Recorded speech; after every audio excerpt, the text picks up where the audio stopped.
बोलती पुस्तके. ज्यांना वाचनाचा नाद त्यांना बोलती पुस्तके घाली साद.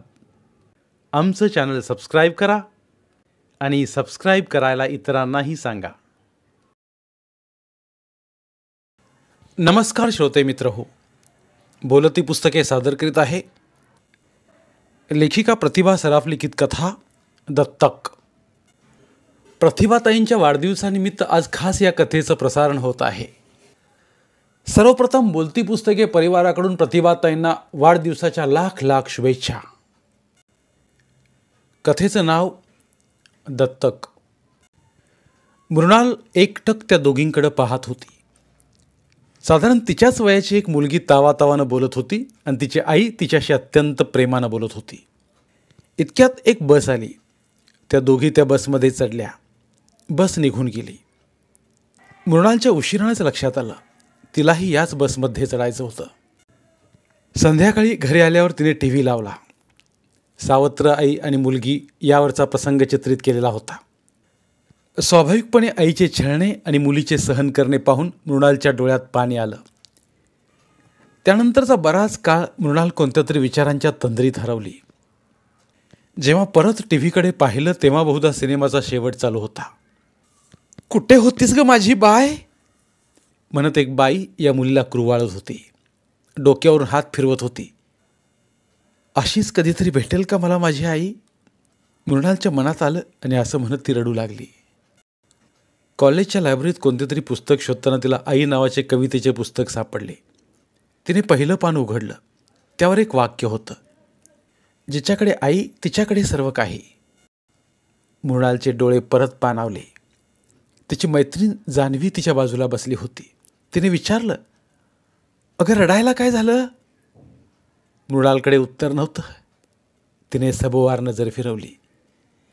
लायब्ररीतले सगळे विद्यार्थी जणू विचित्र नजरेने तिच्याकडे पाहत होते असे तिला वाटून गेले. तिने आपलं रडू आवरलं. पुस्तक जागच्या जागी ठेवून ती तिथून बाहेर पडली. मोबाईल वाजला. हॅलो आई, मृणाल म्हणाली. अगं काय झालं तुझ्या आवाजाला, का रडते आहेस बेटा, काय झालं. एकामागून एक अशी प्रश्नांची सरबत्तीच केली. त्यामुळे मृणालला आणखीनच भरून आलं. काही नाही, काही नाही कसं, तुझा आवाज सांगतोय की काहीतरी झालंय, तू रडत आहेस. मृणाल गप्प. थांब, मी आत्ता येते तुझ्या कॉलेजमध्ये, चल तू ये गेटकडे. आईची अस्वस्थता मृणालला तिच्या बोलण्यातून जाणवली. अगं आई काय हे, आज प्रोजेक्ट द्यायचा आहे, शेवटच्या तासापर्यंत थांबावंच लागेल, असं घरी नाही येता येणार मला. स्वतःच्या भावनांवर ताबा मिळवून मृणाल भराभर बोलली. तरी आईची अखंड बडबड चालूच होती. शेवटी मृणाल म्हणाली, आई वर्गात प्राध्यापक आले आहेत, मी तुझ्याशी नंतर बोलते. हो नाही ऐकायच्या आत तिने मोबाईल बंदच केला. खरं तर ती तेव्हा कॅन्टीनच्या बाहेर उभी होती. तिथे हसत खेळत मजा करत डबा खाणाऱ्या मित्रमैत्रिणींना पाहून तिला अधिकच त्रास होऊ लागला. तिचा अत्यंत जवळचा मित्र प्रणयने आवाजही दिला, पण त्याच्याकडेही दुर्लक्ष करून ती कॉलेज बाहेर पडली. कॉलेज जवळच्याच एका बाकावर बसली. मोबाईलवर तिला एक बातमी दिसली. एका कुमारी मातेने एका मुलाला जन्म दिला आणि ते मूल तिने कचरा कुंडीजवळ टाकले. खूप लोक जमले. ज्याला त्याला त्या मुलाविषयी विचारू लागली आणि काही दिवसात ती पूर्ण वेडी झाली. ही बातमी वाचून मृणाल हादरलीच. तिला पंढरपूर आठवले. साधारण 3-4 वर्षांपूर्वी ती तिथे आजीकडे राहायला गेली होती. आजीने बजावले होते की शेजारच्या घरात एक वेडी राहते, तिच्याकडे जायचं नाही म्हणून. पण तरीही कुतूहलापोटी एकदा ती तिच्याकडे गेली. तिने प्रेमाने तिच्याकडे पाहिलं. तिच्यासाठी खायला घेऊन आलो. मायेनं डोक्यावरून हात फिरवत राहिलो. मग दूर बसून एकटक तिच्याकडे पाहत राहिलो. तिचे डोळे झरू लागले. इतक्यात मृणालची आई तिथे आली आणि तिला घेऊन जाऊ लागली. तर ती बाई राहू द्या ना पुरीला म्हणत मागे मागे घरापर्यंत आली. मृणालला घरात घेऊन आजी खूप ओरडली. कधीही न चिडलेली आजी इतकी का चिडली होती त्या दिवशी. मृणाल आठवायचा प्रयत्न करू लागली. तिच्या मनात आलं ती बाई आपली आई तर नसेल? एकदा तर मृणाल श्वेताच्या घरी गेली. श्वेताची आई फारच प्रेमळपणे वागायची. ती तिच्या आवडीचे पदार्थ बनवायची. कुठे बाहेरगावी गेली की तिच्यासाठी काही ना काही आठवणीनं घेऊन यायची. त्या दिवशीही श्वेताच्या आईने मृणालला खूप चांगली अशी नक्षीदार ओढणी दिली. ती हातात घेऊन मृणालने त्यांना विचारलं, मावशी, श्वेताला एखादी बहीण होती का? नाही ग, पण असं का विचारलंस? काही नाही, सहज, म्हणत मृणाल तिथून बाहेर पडली. श्वेता आणि तिची आई मात्र काहीच अर्थबोध न झाल्यासारखे एकमेकींकडे पाहत बसल्या. मृणाल सर्वसाधारणपणे वागत असली तरी तिच्या मनातले काहूर काही कमी होत नव्हते. प्रत्येक बाईच्या चेहऱ्यात ती आई शोधत होती. हसते खेळते लेकरू अचानक अबोल झाले हे मृणालच्या आईवडिलांच्या लक्षात आलं. पाळीच्या काळात कधी कधी होते असं आपसात ते दोघे बोललेही. अलीकडे विनायकला ऑफिसमधून यायला फार उशीर व्हायचा. त्यामुळं रेखा मृणालच्या जास्त वेळ सहवासात असायची. तिला मृणालची अस्वस्थता अधिकच जाणवू लागली. या वयात मुलं अशीच वागतात, विनायकने समर्थन केलं. ते रेखाला फारसं पटलं नाही. रेखा स्वतःही BEdला असताना मानसशास्त्र हा विषय शिकली होती. पण मृणालला तिने इतके दिवस असे कधी अस्वस्थ पाहिलं नव्हतं. तिच्याशी नेमकं काय बोलावं, कसं वागावं हेच तिला कळेना. घराला हा रंग का दिला, भाजीत कोथिंबीर का टाकली, मी लवकर का झोपायचे वगैरे काहीही विषय शोधून काढून ती वाद घालायची. नाहीतर तासन तास तंद्री लावून बसायची. अनेक वेळा हाका मारून सुद्धा ओ द्यायची नाही. गुलाबजाम बनवणे आणि खाणे या गोष्टीत तिला विशेष रुची असल्यामुळे रेखाने गुलाबजाम बनवण्याचा घाट घातला. आपण आज गुलाबजाम करूया का, रेखाने मृणालला विचारलं. कर ना, मृणाल खिडकीबाहेर पाहत म्हणाली. अगं कर ना नाही, आपण करूया असं विचारलं मी तुला. रेखा प्रत्येक शब्दावर जोर देत म्हणाली. ठीक आहे. पडत्या फळाची आज्ञा म्हणून रेखाने मावा आणि रवा एकत्र करून मळायला सुरुवात केली. कढई घेऊन त्यात तूप टाकले आणि मृणालला आवाज दिला. चल ये गोळे करायला. मृणाल आली, बसली. तिने ते मिश्रण हातात घेतलं. तळ हातामध्ये ती गोळा फिरवत राहिली. इकडे रेखाचे 10 गोळे झाले तरी तिचा एकही होईना. मृणाल, रेखाने आवाज दिला. अगं समोरच आहे, इतक्या जोराने का हाक मारतेस, मृणाल तिच्यापेक्षा मोठ्या आवाजात म्हणाली. गेली 10 मिनिटे तू एकच गोळा हातात घेऊन बसली आहेस म्हणून तुला आवाज दिला. मग तो नीट गोल व्हायला हवा ना. तोच गोळा फिरवत मृणाल म्हणाली. रेखाने तिच्या हातातला गोळा खेचूनच हातात घेतला. मृणाल तिच्याकडे रागारागाने पाहू लागली. मग अत्यंत मृदू आवाजात रेखाने विचारले. बेटा, काय झालंय? ती गप्प. आईला सांगणार नाहीस का? आई, असं म्हणत मृणाल मागे सरकली. खरंच आई आहेस का तू माझी? मृणालने रेखाच्या डोळ्यांना डोळे भिडवत विचारलं. आता मात्र रेखा आश्चर्यचकित झाली. मृणालच्या प्रश्नाचे नेमकं काय उत्तर द्यावं ते तिला कळेना. बोल ना, बोल. मृणालचा आवाज चढला होता. मोठे डोळे करत ती परत परत तेच विचारत राहिली. असा प्रश्न यापूर्वी तिने कधीच विचारला नव्हता. मग आज आत्ता का विचारते आहे असे रेखाच्या मनात येऊन गेलं. बराच काळ दोघी एकमेकींशी काही बोलल्या नाहीत. रेखा भिंतीला पाठ टेकून बसली आणि मृणाल हातात गोळा फिरवत बसली. दाराची बेल वाजली. रेखाला उठवेना, शरीर जडावलं होतं. मृणाल ही जागशी हलेना. तितक्यात दुसऱ्यांदा बेल वाजली. मग मात्र रेखा उठली, दारापर्यंत गेली. दारात रेखाची आई उभी होती. तिला पाहताच उसने अवसान गळून पडले आणि उंबरट्यावरच ती आईला बिलगली. तिच्या खांद्यावर डोके टेकून रडू लागली. मग रेखाच्या आईने हात धरून तिला घरात आणले, सोप्यावर बसवले. तिच्या शेजारी बसून विचारलं, काय झालं बेटा? या प्रश्नाने पुन्हा रेखा रडू लागली. मग तिची आई उठली, स्वयंपाकघरात गेली तर तिथे मृणाल बसली होती. अगं मनू, काय झालं तुझ्या आईला? हे विचारतात ती चिडून म्हणाली, तिलाच विचार ना, मला का विचारतेस? दोघींचं काहीतरी बिनसलंय हे त्यांच्या लक्षात आलं. त्या पाणी घेऊन बाहेर गेल्या. रेखाला पाणी प्यायला लावलं आणि पुन्हा विचारलं, रेखा, सांगशील का काय झालंय ते? रेखानं घटाघटा पाणी पिऊन संपवलं. ती थोडी शांत झाली आणि मग म्हणाली, आई, आज मृणालने मला एक प्रश्न विचारला. कोणता? घाईघाई त्याने विचारलं. खरंच का मी मृणालची आई आहे म्हणून? बापरे, तू काय उत्तर दिलंस? मी काय बोलणार? हे बोलताना परत रेखाचे डोळे भरून आले. काहीतरी विचार करत आई आत गेली तर स्वयंपाकघरात मृणाल नव्हती. मग मनू, मनू हाक मारत ती मृणालच्या बेडरूममध्ये गेली. उशीत डोकं खुपसून मृणाल रडत होती. त्यानंतर त्या दोघीमध्ये काय बोलणं झालं हे रेखाला कळलं नाही, कारण ती सोप्यावर अजूनही तशीच बसून होती. अर्धा पाऊण तासानंतर त्या दोघी मृणालच्या खोलीबाहेर आल्या. मृणाल आईला म्हणाली, आई, चल गुलाबजाम करूया. रेखानं तिच्या चेहऱ्याकडं पाहिलं. तिचा चेहरा अगदी निर्विकार दिसत होता. ती उठली. रेखा आणि तिच्या आईने गुलाबजामचे गोळे बनवले आणि मृणालने तळून पाकात टाकले. पाकही मृणालनेच बनवला. ते तरारून आलेले गुलाबजाम पाहून मृणाल म्हणाली, बघ आजी, मस्त झालेत गुलाबजाम. चव नाही ना घेतलीस? आजीने हसून विचारलं. नाही ग, गुन्ही ग. चल, आता वाटीत 2 ठेवून देवाला नैवेद्य दाखवून ये बरं. आजीने सांगितल्याप्रमाणे मृणालने केले.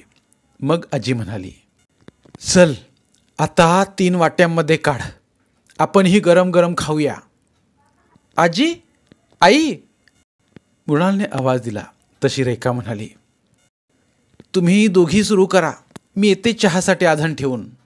नको ग, चहा नको. मी येताना पन्ह आणलंय सुहासकडून, ते फक्त ग्लासामध्ये काढ. आजी म्हणाली. रेखा हे सगळं करेपर्यंत पंढरपूरच्या शेजाऱ्या पाजाऱ्यांच्या कथा, प्रवास वगैरेवर बोलत आजीने संवाद चालू ठेवला. त्या संवादात त्या दोघीही भाग घेतील असंही पाहिलं. त्यांचे खाणेपिणे उरकल्यावर मृणाल येते ग म्हणून घराबाहेर पडली. रेखाने निश्वास टाकला आणि तिच्या आईला म्हणाली, आता मैत्रिणी भेटल्या की 2 तास निश्चिती. ते जाऊ दे, तू नेमकं काय सांगितलेस तिला? इतका कसा तिचा मूड ठीक केलास? काही खास नाही. खूप वेळ तिच्या डोक्यावरून हात फिरवला. मग ती शांत झाल्यावर मी तिला तिच्या बेडच्या कोपऱ्यावर असलेला तुम्हा दोघांचा फोटो हातात घेऊन दाखवला आणि म्हटलं, अगदी बहिणीसारख्या दिसता बाई तुम्ही दोघी. तर ती पटकन म्हणाली, खरंच आम्ही किती सारखे दिसतो नाही आजी? कसं काय? मग मी म्हटलं, कसं काय म्हणजे काय? आई आहे ना ती. त्यावर ती काहीच बोलली नाही. मग मीच तिला एक प्रश्न विचारला की, मनू, आई म्हणजे काय ग? सांग ना. तर ती पटकन म्हणाली, आई म्हणजे आई. मग अचानक तिने माझ्या मांडीवर डोकं टेकलं आणि म्हणाली की चल बाहेर जाऊया. मृणाल असं म्हणाली, हो, स्वतःच माझ्यासोबत बाहेर आली. पण आई, पण बिन काही नाही बघ. मृणाल मोठी झाली आहे. तिला तिच्याबद्दल तुम्ही सांगण्याची वेळ आली आहे असं मला वाटतं. काहीतरीच काय?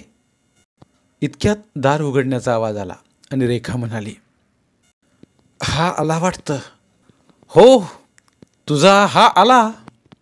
असे हसत हसत म्हणत विनायक आत आला. वा वा, काय योग, आपले दर्शन झाले म्हणत विनायकने रेखाच्या आईच्या पाया पडल्यासारखे केले. विनायक स्थिर स्थावर होताच रेखाने त्याला गुलाबजाम आणि चहा वगैरे दिला आणि आज घडलेला प्रसंग सांगितला. ते ऐकून विनायक म्हणाला, कोणाकडून तिला ही माहिती मिळायच्या आधी आपण तिला सांगितलेलं बरं. मी हेच म्हणते, रेखाच्या आईमध्येच बोलल्या. आपण फार घाई करतोय का? रेखा अस्वस्थपणे म्हणाली. इतक्यात दाराची बेल वाजली. मृणालच असणार म्हणत रेखा उठली. दार उघडले. मृणाल घरात आली. ती तिच्या खोलीत जाऊ लागली. बेटा ये, बस इथे, विनायक मृणालकडे पाहत म्हणाला. मृणाल निमूटपणे त्यांच्या शेजारी जाऊन बसली. बेटा, आम्हा तिघांनाही तुझ्याशी महत्त्वाच्या विषयावर बोलायचं आहे, विनायक शांतपणे म्हणाला. मला माहीत आहे, मृणाल गुस्सातच म्हणाली. काय माहीत आहे तुला, विनायकने विचारलं.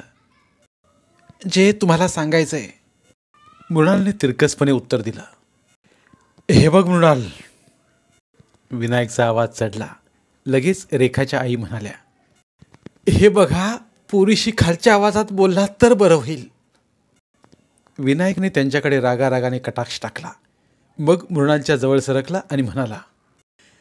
हे बघ, आम्हाला तुझ्याशी जे बोलायचं आहे ते तुला माहीत नाही असं आम्हाला वाटतं, पण तुला काय माहीत आहे ते तू आधी सांगितलंस तर बरं होईल, मृणाल बोलू लागली.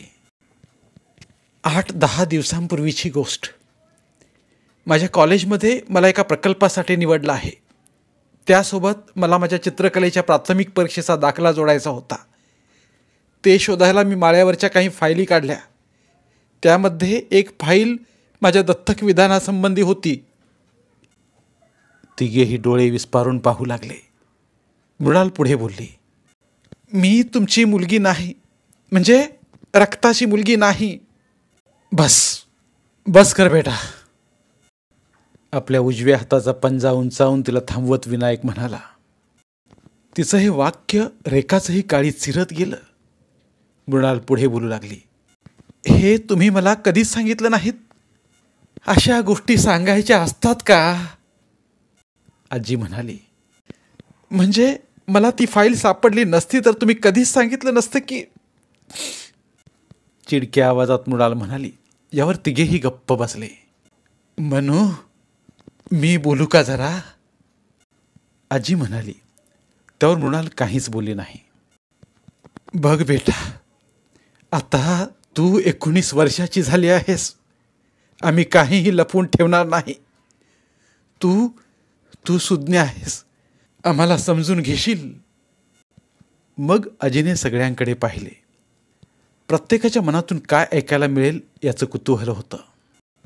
आजी पुढे बोलू लागली. या दोघांना काही कारणास्तव मूलबाळ होऊ शकणार नाही असं डॉक्टरांनी निदान केल्यावर आश्रमशाळेतून एक मूल दत्तक घ्यायचा निर्णय आम्ही घेतला. तू या घरात आलीस तेव्हा 2 वर्षांची होतीस. तुला पोटच्या पोरासारखंच जपलंय, वाढवलंय त्यांनी. हे बोलताना हुंदका फुटल्यामुळं आजी बोलायची थांबली. खरं तर चौघेही रडतच होते. मृणालला आपले लहानपण आठवले. खरंच किती प्रेमाने सांभाळलं या सर्वांनी मला.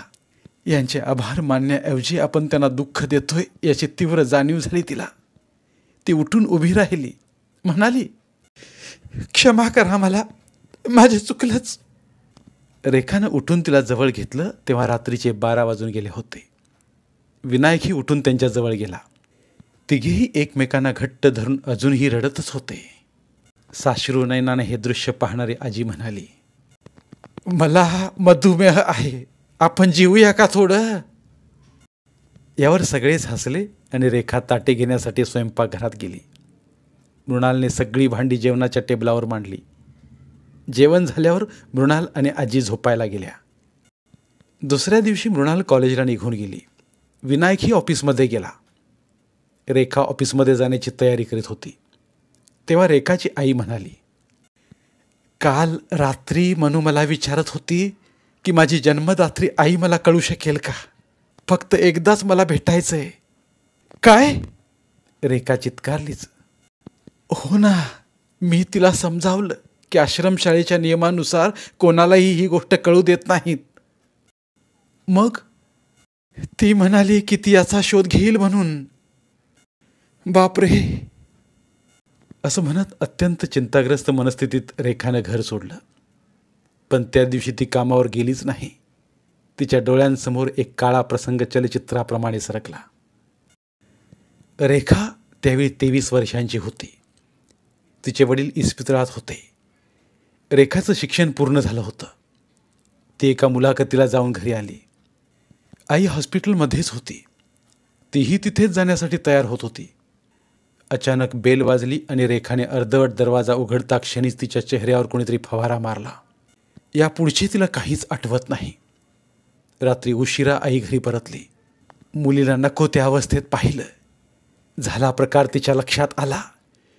कोणालाही याची वाच्यता न करता जवळच्या एका डॉक्टरला घरी घेऊन आली. रेखावर उपचार केले. ती 2 दिवसात पूर्ण बरी झाली.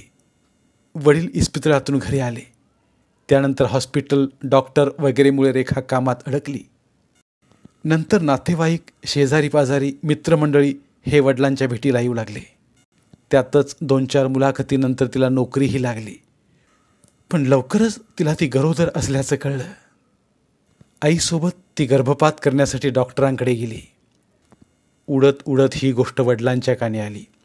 आधीच आजारी आणि अशक्त असलेले वडील ही गोष्ट सहन करू शकले नाहीत. त्या धक्क्याने ते गेले. आई रेखाला घेऊन एका पंढरपूर जवळच्या खेडेगावात गेली. तिथे राहून त्यांनी दिवस काढले. त्या अनोळखी गावातच रेखाला मुलगी झाली. आधीच ठरल्याप्रमाणे त्या दोघींनी ते बाळ आश्रमशाळेत आणून दिले. त्या मुंबईला परतल्या. कोणाला काहीही कळलं नाही. मुंबईत भाड्याने घर घेऊन त्या राहू लागल्या. रेखाला नवीन नोकरी मिळाली. रेखा गोरी पान होती.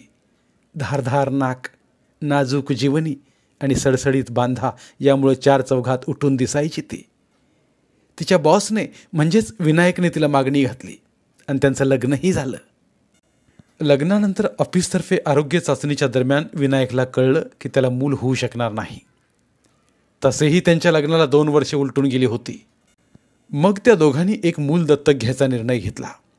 रेखाच्या आईने पुढाकार घेतला आणि ती या दोघांना घेऊन पंढरपूरच्या या आश्रमात आली.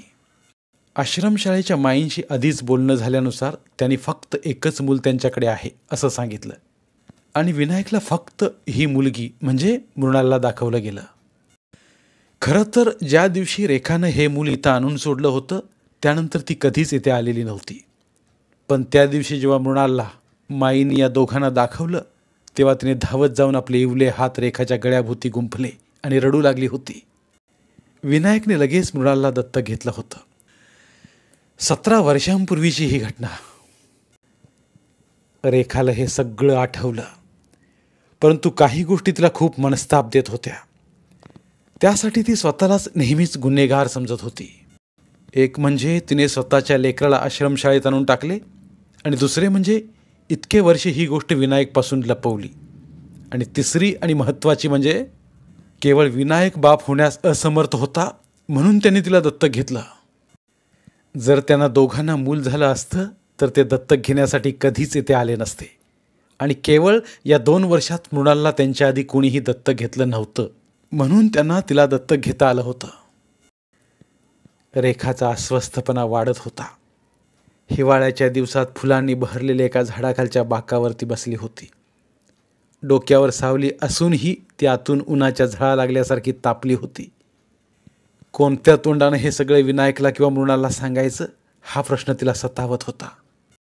जन्मदात्री आई म्हणून जरी ती मृणालसमोर आली तरी एका क्षणात ती तिच्या नजरेतून खाडकन उतरणार होती. या वयात कशाही प्रकारे तिला ती पार्श्वभूमी समजून घेता येणार नव्हती. विनायकशीही आपण प्रतारणाच केली त्यामुळे विनायकलाही कसं तोंड दाखवायचं. आज ना उद्या हे सत्य दोघांसमोर आलं तर आपण या जगातूनच निघून गेलो तर कदाचित या गोष्टी गुलदस्त्यातच राहू शकतील असंही तिला वाटलं. अतिताणामुळे तिला सारासार विचार करताच येईना. त्या मनस्थितीत तिने तिच्या चुकांचं प्रायश्चित्त घ्यायचं ठरवलं. पर्समधून एक कागद काढला आणि त्यावर लिहिलं, मीही स्वखुशीने आत्महत्या करते आहे. यासाठी कोणालाही जबाबदार धरू नये. नाव, वेळ, तारीख टाकून तिने त्याखाली सही केली. चिठ्ठी त्याच पर्समध्ये ठेवून ती दादर चौपाटीकडे गेली. साधारण 12च्या सुमारास तिथे फारशी गर्दी नव्हती.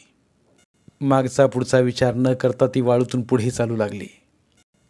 पाण्याच्या स्पर्शाने शहारली, थबकली, पण हात जोडून डोळे मिटून पुढे चालतच राहिली. धन्यवाद. पुन्हा भेटूया एका नवीन कथेसोबत.